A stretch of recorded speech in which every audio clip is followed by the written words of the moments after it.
Bonjour à tous, c'est le petit yaourt. Aujourd'hui on se retrouve pour une nouvelle vidéo où je vais vous parler des derniers comics que j'ai lus. Très rapidement, je vais vous parler de cette petite merveille, petite pépite que j'attendais depuis un an.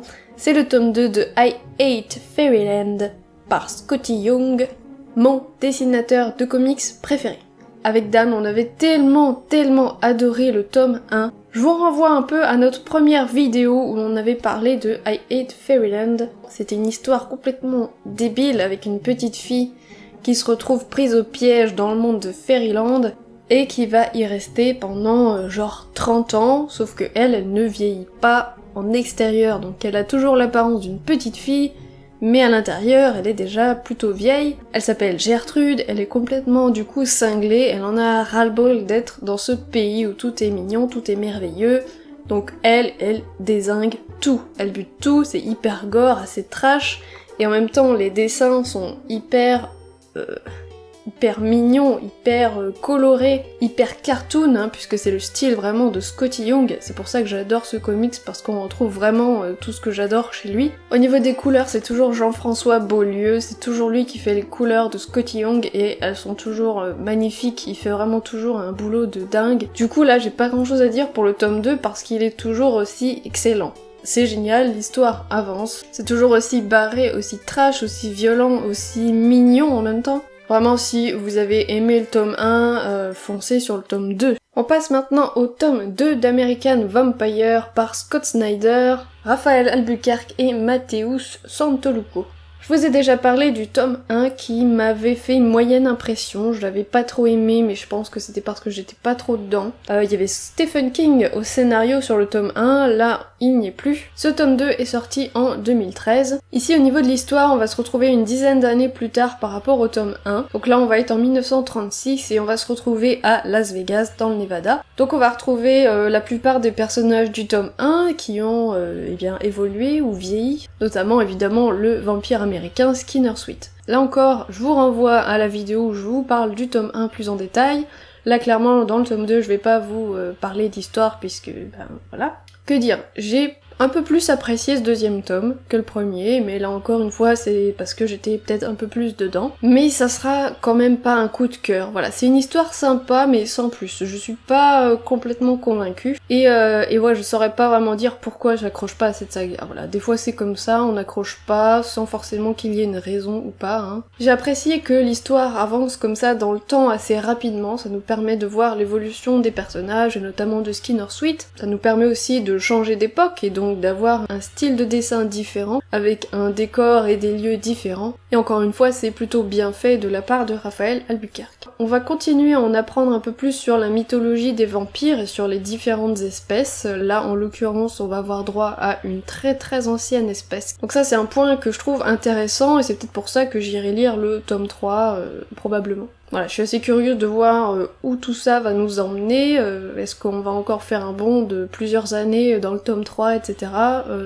Voilà, je verrai bien. On continue avec Joe, l'aventure intérieure par Grant Morrison et Sean Murphy. C'est sorti chez Urban Comics en 2012. Il s'agit d'une seule histoire, donc c'est presque un roman graphique finalement, il n'y a pas de suite. Je suis tombée complètement par hasard sur ce livre à la médiathèque et les dessins m'ont tout de suite interpellée et c'est pour ça que je me suis dit que j'allais tenter le coup. L'histoire est assez originale, on va suivre le personnage de Joe qui est un jeune garçon qui est diabétique. Et un jour il va faire une crise d'hypoglycémie assez grave alors qu'il est seul chez lui, et ça va le projeter dans un monde d'heroic fantasy. Assez dingue, où il y a un rat guerrier, il y a des chevaliers de fer, des robots, toute une multitude de personnages qui étrangement ressemblent pas mal aux jouets de Joe. Dès lors va suivre une quête assez fantastique et épique pour déjà survivre et puis sauver ce monde dans lequel il est tombé. Dès que j'ai regardé les quelques dessins quand j'ai ouvert le livre, ça m'a vachement fait penser à un de mes films fétiches de quand j'étais petite, qui est Small Soldiers, je sais pas si vous vous rappelez de ce film, dans lequel il y avait des jouets qui prenaient vie et qui menaient une espèce de guerre complètement loufoque et... Enfin voilà, c'était un genre de Toy Story en réel, en plus trash et complètement débile. J'adorais ce film, je le regardais en boucle à chaque fois qu'il passait, et même encore maintenant quand j'y repense, voilà, j'ai cette certaine nostalgie quand j'y repense. Ce film, je l'adore. Et du coup j'avais un peu envie de retrouver ça avec ce livre, et c'est un aspect que j'ai quand même assez retrouvé, donc c'est pour ça que j'ai bien aimé cette lecture, c'était une bonne lecture. Je m'attendais pas forcément à cette histoire, qui est finalement assez simple, mais comme on va pas mal naviguer entre rêve et réalité, on est parfois un peu, pas perdu, parce que le dessin fait que c'est assez clair à comprendre, mais un peu perplexe, puisqu'on comprend pas forcément tout ce qui se passe dans ce monde d'heroic fantasy. On passe un peu du coq à l'âne, mais c'est fait exprès. Je trouvais que c'était une idée intéressante de parler du diabète, qui est quand même une maladie vraiment très handicapante et très très grave, hein. Ça peut arriver à des stades assez graves, et j'ai trouvé que c'était une bonne façon de parler de la maladie. C'est plutôt original et pertinent, et j'ai trouvé que c'était une bonne histoire. Le gros point fort en fait du livre, c'est vraiment les dessins. Si vous devez vous pencher sur ce livre, c'est vraiment pour les dessins de Sean Murphy qui m'ont vraiment bluffé. D'ailleurs, mon passage préféré dans le livre finalement, ce sont les bonus de fin.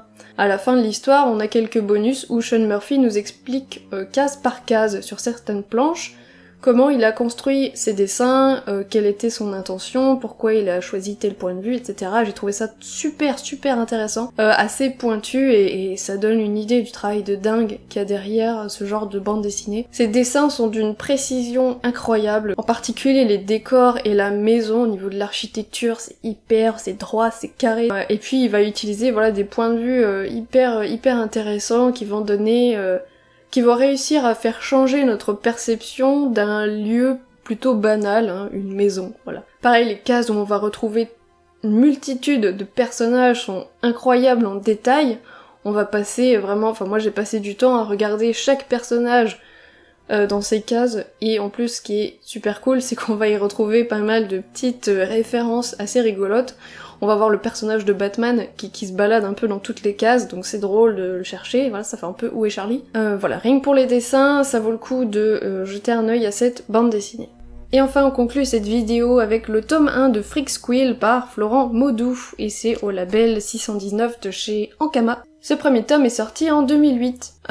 J'avais beaucoup entendu parler de cette série qui me faisait très envie, puisqu'en plus il s'agit du label 619, et si vous ne savez pas ce que c'est, c'est le label qui édite les Doggy Bags, dont Dan vous a déjà parlé dans une vidéo, donc si vous savez pas de quoi je parle, je vous invite à voir la vidéo. Label 619, ils font plein de comics vraiment super cool, français, donc c'est français, hein. J'ai mis ce livre dans cette vidéo comics, mais c'est pas vraiment un comics, c'est aussi une BD, et c'est aussi un peu un manga.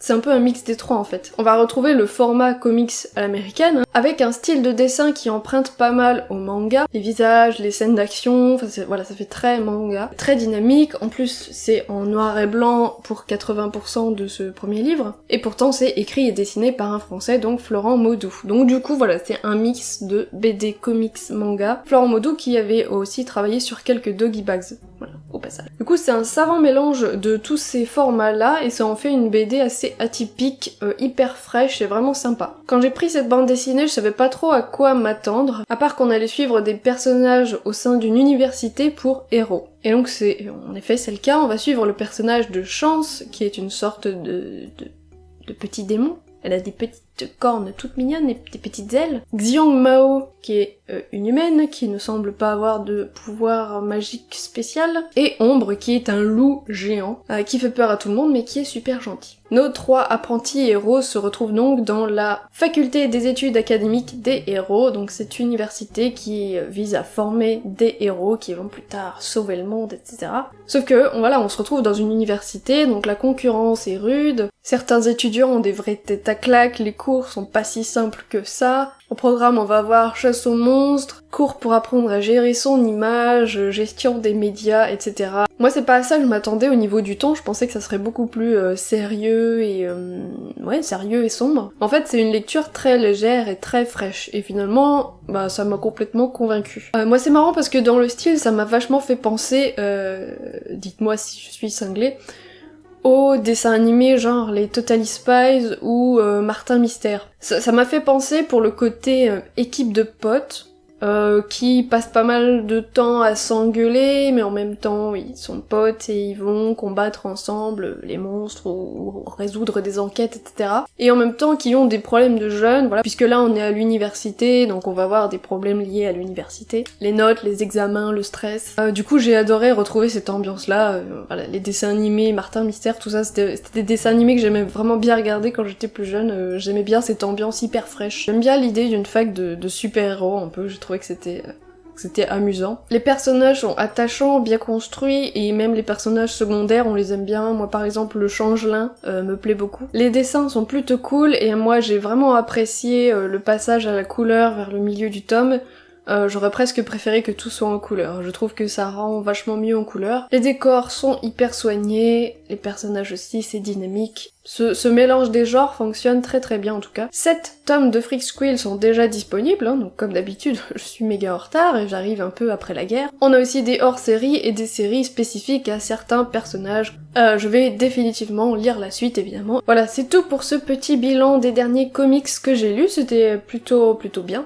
C'était plutôt bon, de bonne lecture. Si vous avez des recommandations à me faire en comics ou en BD ou en ce que vous voulez, n'hésitez pas à me les mettre en commentaire. N'hésitez pas à me dire si vous avez déjà lu certains comics que j'ai cités et ce que vous en avez pensé. Si vous avez aimé la vidéo, n'hésitez pas à mettre un petit pouce en l'air ou à vous abonner à la chaîne pour ne pas rater les prochaines vidéos. Vous pouvez aussi venir nous suivre sur les réseaux sociaux, Facebook, Twitter, etc. Tous les liens sont dans la description. On se retrouve très bientôt pour une prochaine vidéo. En attendant, je vous fais des gros bisous. L'aventure d'assez aggrave, puisque là on est à l'univers.